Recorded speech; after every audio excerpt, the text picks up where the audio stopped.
and welcome back to iProperty Radio with myself, Carol Talon. You can contact us on social media at iProperty Radio or email hello@ipropertyradio.com. In the Proptech Hot Seat today is Paul McDonald, MD of Sonitus Systems and returning guest to the show. Paul, you're very welcome. How have the last few years been for you? Very good, Carol, actually, thankfully. Very happy to say we've been very lucky to be one of the businesses that has benefited from some of the changes in macro and local markets over the last couple of years, particularly driven by the pandemic, changes in people's attitudes to the environment and so on. So what we do is we manufacture automated environmental sensors, traditionally for noise and more recently for air quality monitoring. We work with construction companies, heavy industry, manufacturing facilities, and so on. And we've seen a real change in attitudes and uptake of that type of environmental monitoring over the last 2 years or so, driven by people's changing behavior, changing attitudes to environmental issues. And I'm happy to say it's been a significant benefit for anyone in that environmental space. You know, and you're absolutely right in saying that things have changed. So not just across the workplace, but within our communities and within our homes. So I know one of the things that you're doing, it was interesting. I read it on your website. You were talking about how really people's reaction and tolerance to noise, particularly in the workplace, has changed over the last couple of over the period of COVID. So what are you learning from your clients? Yeah, absolutely. We've seen a couple of things happen. One, the traditional sort of business we were doing was industrial monitoring, where somebody might have a very obviously noisy process. So we would put in automatic sensors around their facility and measure the noise. And they were originally looking for what you'd call workplace noise exposure. So it's where it's very obviously noisy and people would put hearing protection on and so on. That has evolved not just because of a change in attitudes or a change in people moving, say, from the city out to the country. We see businesses that never had an issue before starting to look at these things because they've got new neighbors or people are working from home and never heard that sound before. But even more interestingly, we're seeing businesses that previously were just normal office businesses, normal workplaces, starting to take account of the influence of the acoustic environment on their staff, on their teams, on their visitors, or on their patients in some cases, and really that's the users of a space and how the environment is influencing those users of the space, be it their own team, their own community, whatever it might be. So there's a big drive towards long-term automatic sound sensing to understand what that does to the people that are using that physical space, be it outdoor or indoor. You know, it's really interesting because what you talked about there in the early stages is what I would associate the need for protection against workplace noise. You know, I would be thinking probably like a lot of people that it's around demolition and construction. And of course, that is a huge part of it. But when you bring it internally, that is something that's quite new. You know, so for the last number of years through PropTech Ireland, we've been talking a lot about smart buildings. But since COVID, the features of a smart building have completely changed. How is that? Like, how are you and the team at Sonitus System actually driving that? Yeah, it's an interesting one.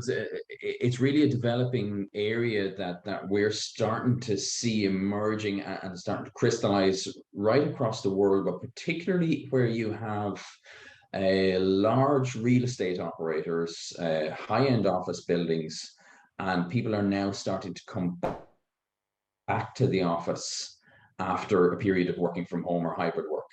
And the real estate operators and really what's now called workplace experience managers are starting to grapple with what does the building need to do for people giving those changing attitudes.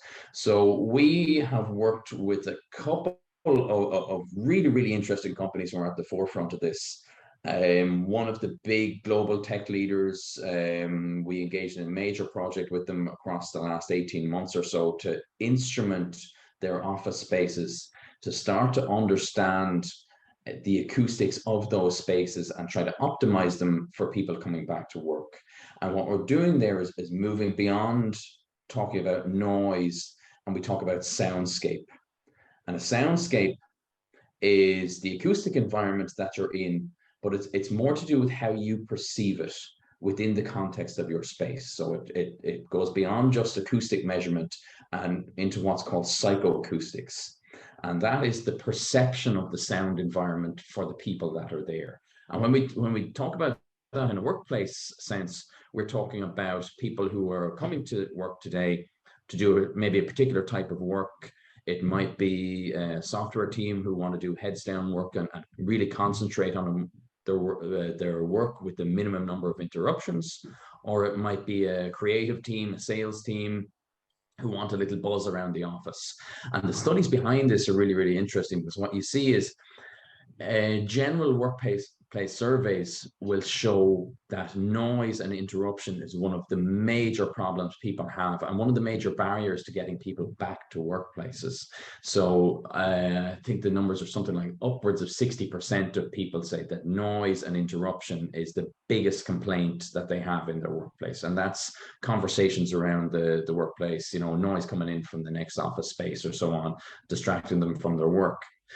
But the other side of that is showing that creative teams, such as marketing, sales, that type of thing, they benefit from a space that has a bit of a buzz in there. So the difficulty comes that quiet is not always best, and understanding what people are trying to do in a space helps you to optimize what the sound should be.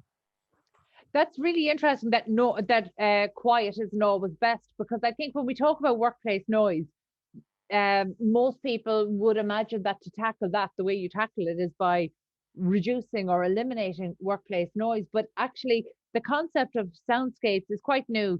So is that telling us that actually there are sounds that are actually required and are more appropriate? That's exactly it. And it's appropriate within the context of the space and within the context of the people that are using that space. So it can be built in right at the design stage. You can think about what's the space supposed to do? What are people going to do in the space?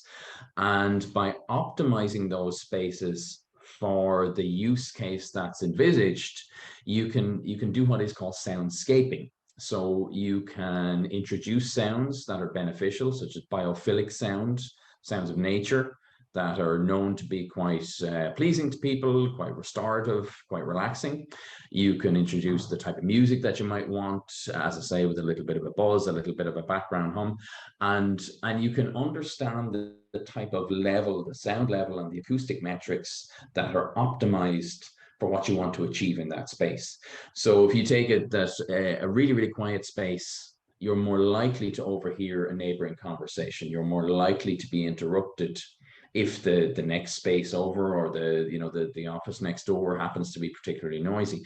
So I suppose you can mold, you can plan, and you can now measure for optimized soundscapes within a workplace, within a hospital, within a factory floor, to really understand, is it performing the way you want, and what's the influence of that soundscape going to be on the people that are there today. And that opens up some really, really interesting opportunities, because if you know who's there, what they're trying to do, and what you're trying to achieve with the space, you can start to flex space as well. And what we've heard from our customers is that sound is the biggest driver of behavior in a space over all other things. So the two major complaints that come from people: the wrong temperature and the wrong sound.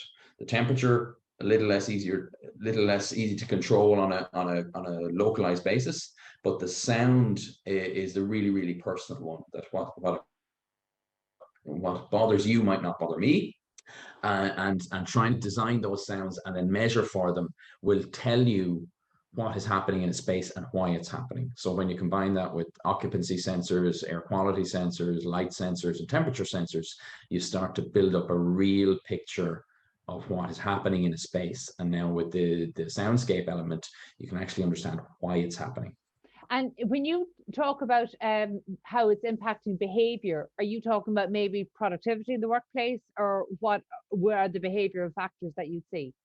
Yeah, so sound influences a number of things. It can influence mood, it can influence creativity, it can influence productivity, but it also influences use of a space. So one of the big tech companies we were working with had designed a particular space as a collaborative area. They thought people would sit down there. There's a coffee dock. They thought, okay, everybody will get a coffee. They'll sit here in this space. They'll have short meetings or ad hoc meetings, and lots of great work will happen here. In reality, nobody used the space because the grinding of the coffee machine was going on and on. And we could pick it out on the sound sensors that we had in the space. You could see a little peak on a pretty regular basis, not regular enough to plan for it, not regular enough to fade into the background, but these little short peaks of loud sound were disturbing enough for people trying to use that space that nobody sat there. So everybody got their coffee and they left and they went and sat in a space that wasn't designed for it. So, and the takeaway for them was while they had designed this beautiful space with a lovely view and everything like that, sound was the thing that was driving the behavior in the space. People wouldn't sit there if the sound was wrong.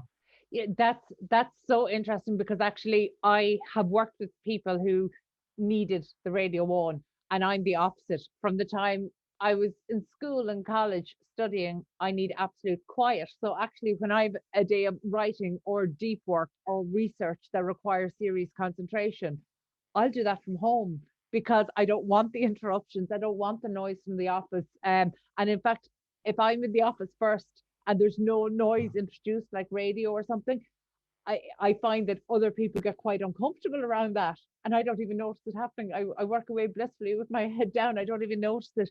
But and I suppose what that really tells me, and you touched on it there, that it's down to personal perception. So you've got maybe I mean, when you're trying to, you mentioned there that you're working with a tech giant. So if you're working with a global tech giant on something that is so uniquely personal and it's perceived by individuals, how do you get that balance? And how does a tech company, a global tech company, get that balance of actually catering to the individual and the team? And that's the new bit. That's the new science and the new area of research that's emerging right now as people start to think about workplace experience and thinking about the people within a space. So it's a human-centered approach to smart buildings. Whereas previously it might only have thought of energy usage and light usage and switch off the lights when you walk in the room. We're now transitioning over into that area of psychoacoustics, which is what I talked about. So what we've looked at with the team we work with is building an interface and a platform that allows an individual to choose the type of space they want to work in today. So imagine that you're bringing your team back to the workplace after 2 years of remote work and so on. Their tolerance for noise has changed. Their awareness of their environment has changed. Like you say, maybe they've grown very, very used to working at home, or they moved to the countryside where previously they lived in the city, and we've heard lots of stories like that. And now they're coming back to the workplace. By measuring that data and developing the metrics to characterize the soundscape of a space, we can give our clients the tool to say, okay, you want to do some heads down software work today, or Carol has a really, really important piece of work that she wants a quiet space to work on. Here's a floor plan. That little alcove on the second floor, that's really, really good for that today. Maybe you're coming in, you're going to sit down with the marketing team, you want to come up with a new plan for next year and a couple of ideas. You want a creative space, bit of background music, bit of buzz. We can see that's the fourth floor with the common space is great today. And we are giving our clients the tools to understand that. So not just at the design phase where you get an acoustic consultant in to design for these things, you can now measure and understand, is it happening all the way through, and start to relate those acoustic metrics to personal productivity and satisfaction metrics. And Paul, when or at what stage of the process are you and the Sonitus Systems team brought in? Because I would imagine that a lot of this is probably existing buildings. However, it's interesting that the opportunity is there to get a lot of this right at design stage. So at what stage do you and your team consult? Well, that's interesting. So everything we've done so far has been, yeah, retrofit to existing buildings, with the exception of one space that I think was just being fitted out at the time, which is a really interesting comparison because, let's say that large project we did was about 400 sensors across 6 international offices. So some in the US, some in Ireland, some further afield. And what you get there is a whole mix of cultures, of different backgrounds, different working habits, and you start to see not just the different behavioral patterns, but also different tolerances to what sound might be. So if you have a really multicultural office, all the different people in there will have a different relationship with sound. And we've expanded our team quite a bit over the last year or so. We've added 4 new hires in the last few months, all from different backgrounds. And as they work remotely, we have really interesting phone calls as well. So we had a team call, one of our team based in Germany. One of our team who's normally in the office was working back in Pakistan for a few months, and the rest of the team were here in Dublin. And on that team call, we could actually hear church bells from Germany and a Muslim call to prayer in Pakistan, all within the same call. So we had a really interesting discussion about soundscape and what it meant, because half the team would never have heard a Muslim call to prayer before. But for the soundscape and the cultural fabric of any of the team who are from Pakistan, that's built in from childhood as absolutely part of what they see. And their tolerance to that is much, much higher. Whereas for a Western team who maybe had never heard it before, it's a slightly distracting sound in the background while you're on a team call trying to talk about some technical issue or some software problem we're having, whatever it was. So what we do is try and marry those bits and try and marry those acceptances, those perceptions, and those cultural acknowledgements of sound right through it. And with the new build, you can build that in, because you try and understand what is it we're trying to achieve here. Are we trying to, and people have thought of that. With the retrofit, you are trying to just capture what's happening and then help to flex. You do a redesign and a reuse of the space and a flex of the space afterwards. So there's slightly different considerations there. So we, but the technology we have as a sensor system can be applied either way. And as somebody who doesn't understand noise, when I hear noise, that's all it is to me. It is noise. I can't distinguish between what's ongoing, what's temporary, what's intermittent, what ought to be there. So, I mean, are we wrong when we just talk about noise as in this is a noisy area? Do we need to be actually understanding what that noise is? How do we understand what that noise is? Yeah, so that's interesting, and that's exactly what we are developing now as part of our ongoing research, is moving beyond that concept of just noise, that loud is bad and quiet is good. That's actually that's bread and butter stuff for our company. We have thousands of sensors on construction sites all over the world, and what we measure for is the decibel level. Once it goes above that decibel level, we alert somebody to say keep the noise down. But when you talk about this indoor space and use of indoor space, it's much more nuanced. So we're transitioning over into psychoacoustics, which is the type of sound, the content of the sound. We measure the frequency content and the patterns in that sound to understand how they might be perceived by people there. So one of the projects we have going on, an ongoing bit of pro bono work actually that our team are really proud of, is a project in Chelsea and Westminster Hospital, working with a really well-known team there from the NHS. And what they focus on in that hospital in particular is the patient experience. So they measure and manage as many aspects of the hospital environment as possible. So they have, for example, a whole lot of artwork that they curate around the walls. They think about the color of the floor tiles, because people with dementia struggle with sharp changes in color. between floor tiles. They perceive it as a gap where they might fall. They measure the light levels, they measure the temperature levels, and now they measure the sound levels in the hospital as well. But not just the noise, also the patterns of that noise, the regularity. Is there a pattern of loud sounds that are much higher than the background sound? And in particular, we have these in a ward where they treat patients that suffer from delirium, because the patterns of the sound there are really, really important for triggering patients with delirium that might have an episode if there's a lot of loud sounds that are constantly jolting them out of a lower comfort level.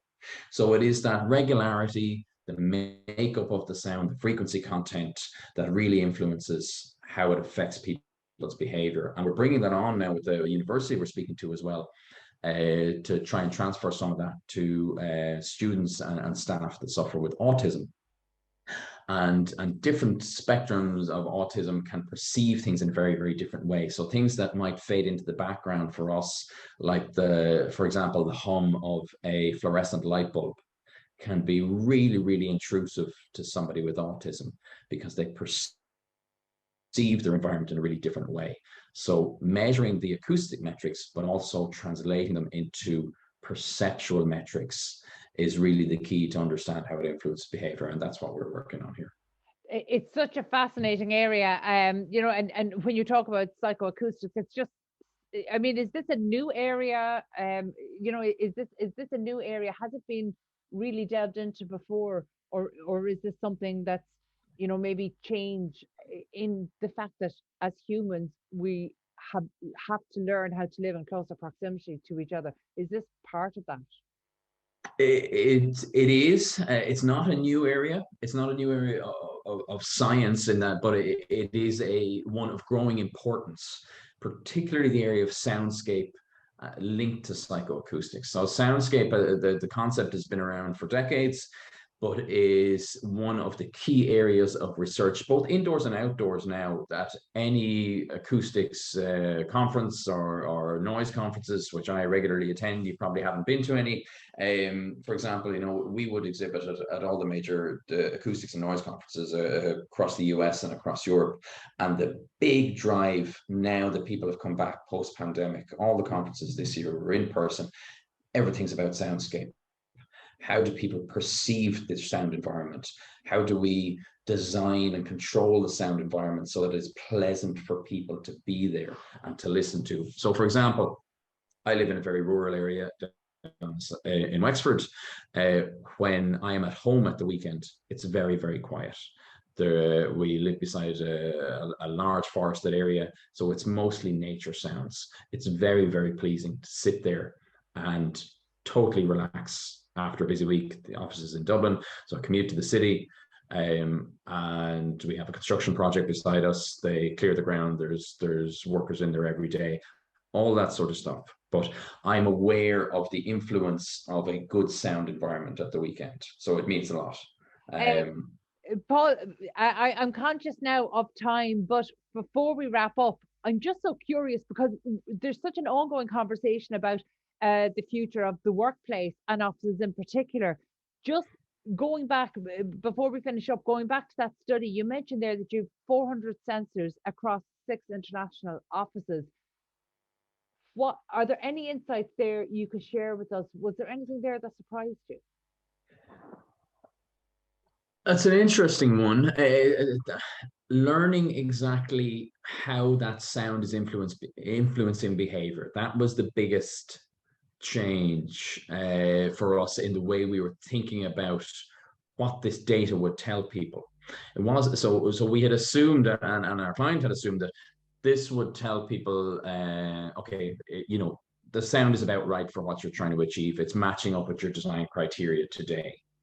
But when we started to combine that with the other data sets that workplace has, so occupancy sensors, CO2 sensors, all those sort of other data points that client had about their own operations, they could tell not just what was happening in a space, but why it was happening. So how sound was affecting people, driving their behavior, and changing how they use a space. So it opened up a whole realm of possibility about what's possible to measure, what's possible to infer, and then what's possible to do about it afterwards. And that's the biggest change and the biggest insight that we've seen is people's understanding of a space and use of a space can be hugely influenced by sound. You know, it occurs to me that this is one area of smart buildings that just, I don't know, is it not being talked about? Is there not a great awareness around it? But it certainly is one that, while developing, it's certainly one that there's so many interesting things still to happen. Thank you so much for sharing that, and well done on the progress of yourself and the Sonitus Systems team there to date. I look forward to catching up and seeing what the next year and two brings. But for now, my thanks to Paul McDonald, MD of Sonitus Systems. And that's it from us this week. You can get in touch with the show on social media at iProperty Radio or email hello@ipropertyradio.com. My thanks to the Hear Me Roar production team and to Luke Delaney on sound for Dublin South FM. Until next time, thank you for listening.